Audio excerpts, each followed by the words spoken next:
What's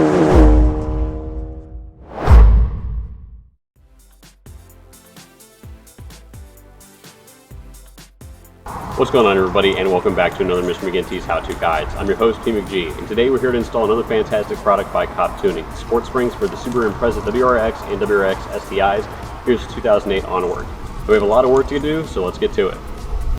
Alright, tools required for this installation are going to be a flathead screwdriver, a hacksaw or razor blade, 5 and 6 mil Allen wrenches, a ratchet, a breaker bar, a spring compressor, jack and jack stands, 12, 14, 17, and 19 millimeter sockets, as well as 14, 17, and 19 millimeter box end wrenches.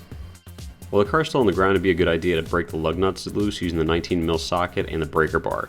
Keep in mind the 19 millimeter is actually for the stock lug nuts, so if you have aftermarkets, you'll want to check those specs. Once this has been completed, get the car on a lift or supported by all 4 jack stands and remove all 4 tires. With the wheels and tires out of the way, it's time to mark the camber bolts. You want to make sure you do this before you mess with the factory suspension, so that you can return the car's camber settings to the way it was before you installed the spring. You could use anything from a silver Sharpie, nail polish, or even a whiteout to mark it. Now that the camber bolts have been marked, it's time to use a 12 millimeter socket to remove the bolts holding on the ABS sensor and the brake line. Now using your 12 mil socket, go ahead and remove both of these bolts and free the lines from their couplers.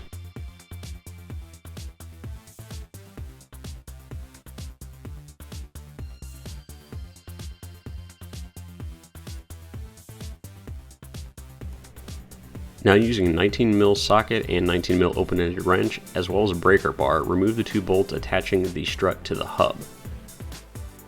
Alternatively, you can use 2 19 mil sockets as shown here. If you have difficulty breaking these bolts loose, you may want to hit them with PB Blaster, Seafoam Deep Creep, or Liquid Wrench.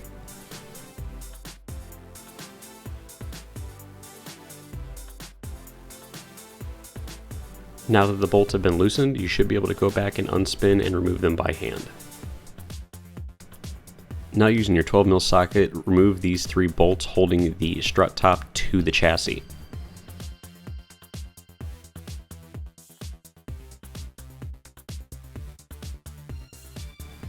Be sure to have the strut supported below or have someone holding it, as once that final bolt is removed, it will be ready to drop out. At this point, the strut can be completely removed from the car.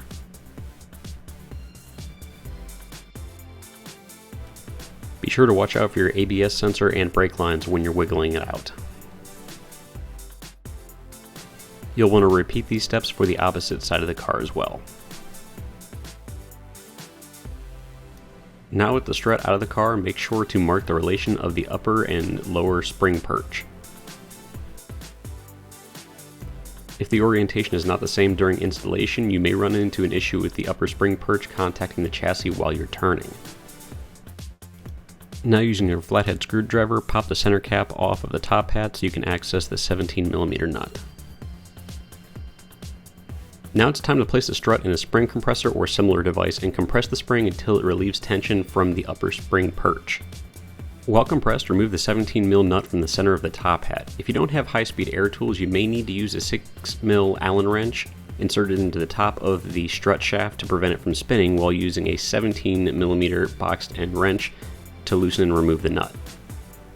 If you have difficulty using the 17 millimeter box end wrench to remove the nut, you can also use a 17 mil socket being gripped by a pair of vice grips to do the same thing. We tested this and it actually worked a little bit better. With the 17 mil nut removed, you can now disassemble the strut. Once everything has been pulled apart, you should find the bump stop inside of the shock boot. Now using a hacksaw or razor blade, trim the very bottom section of the bump stop as shown and reinstall. Take care not to hurt yourself or someone else. Now that everything's apart, we get to put it all back together again. With the bump stop cut, go ahead and put the strut back in the spring compressor and install the Sport Springs in the same orientation as the factory springs. As the Sport Springs are essentially 1 inch shorter than the factory springs, it wasn't necessary to actually compress the springs to get them reinstalled. However, your experience may vary. Once everything is in place and oriented correctly, torque the 17mm nut down to 41 foot-pounds of torque. Now it's time to reinstall the strut back in the chassis. This is when it would be helpful to have an extra set of hands so that you can align the 3 bolts with the holes in the chassis at the top of the top hat. Once you're able to align the 3 bolts, go ahead and torque the 12mm nuts down to 15 foot-pounds of torque on the top hat.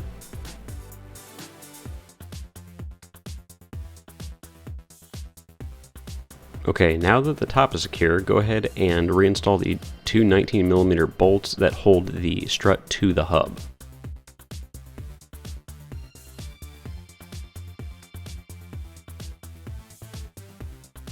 Be sure to get out your torque wrench because you'll want to torque these down to 129 foot-pounds of torque.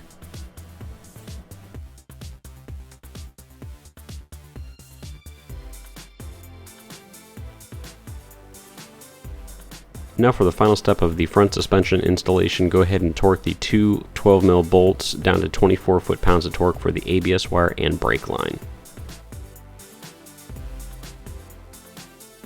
And you'll want to repeat all of the aforementioned steps on the opposite side of the car.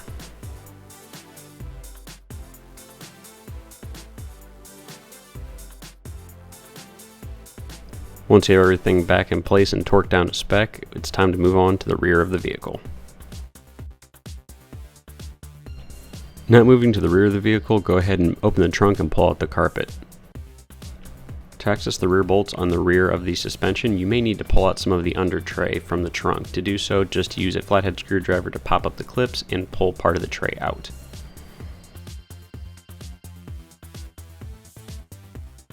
Now using your flathead screwdriver again, go ahead and pop off the access panel. It may not look like much, but you definitely need to get it out of the way. Now using your 14mm socket, go ahead and remove the 2 nuts holding the shock top in place.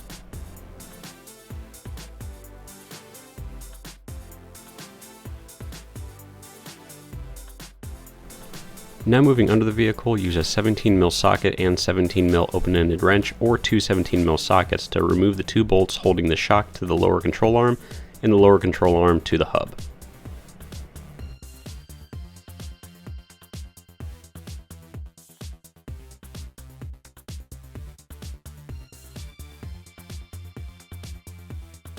Once everything's been loosened, you should be able to unspin the nuts by hand and pull the bolts out. If you have difficulty removing the bolts, you may need to tap them out lightly with a rubber mallet or similar tool. Now it's time to disconnect the end link from the sway bar. You'll want to use a 14mm boxed end wrench to loosen the nut and a 5mm Allen wrench to prevent the center of the shaft from spinning. You may notice that the tire is on in the background. That's because we shot this portion of the video during an earlier install when we upgraded our end links.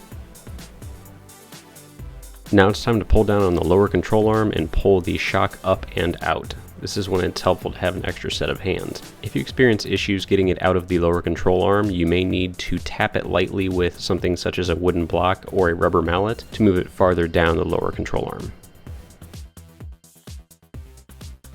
Now with the shock out of the car, be sure to mark the upper and lower spring perches.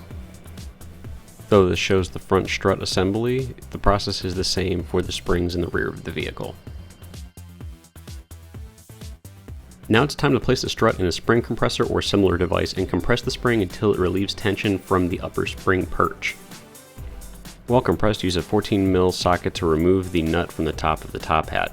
If you don't have high-speed air tools, you'll want to use a 6mm Allen wrench and a boxed end 14mm wrench to remove the nut from the top of the top hat. If you experience issues using the 14mm boxed end wrench with the 6mm Allen wrench, you can also use a 14mm socket and the 6mm Allen wrench to loosen and remove the 14mm nut.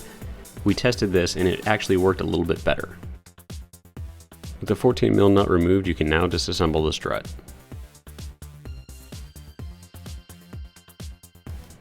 Once everything has been pulled apart, you should find the bump stop inside of the shock boot. Now using a hacksaw or razor blade, trim the very bottom section of the bump stop as shown and reinstall. Take care not to hurt yourself or someone else. Now that everything's apart, we get to put it all back together again. With the bump stop cut, go ahead and put the strut back in the spring compressor and install the Sport Springs in the same orientation as the factory springs. As the Sport Springs are essentially 1 inch shorter than the factory springs, it wasn't necessary to actually compress the springs to get them reinstalled. However, your experience may vary. Once the 14mm nut is in place, torque it down to 43 foot-pounds of torque. Now it's time to reinstall the shock into the chassis by pulling down on the lower control arm and seating the shock in it, and then sliding it up into place so that the studs in the top hat go through the holes in the floor of your trunk. Once this has been completed, you'll want to take the two 17mm bolts and get them in place that hold the lower control arm to the shock and the lower control arm to the hub.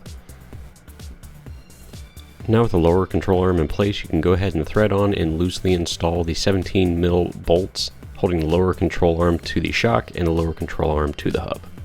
Additionally, you'll want to loosely install the 14mm nut that attaches the end link to the sway bar.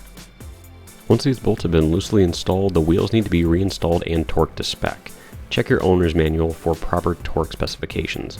The car should then be lowered to properly torque these bolts. Alright, with the vehicle on the ground, it's time to torque those bolts down to spec. The lower control arm to shock bolt needs to be at 89 foot-pounds of torque, as does the lower control arm to hub bolt.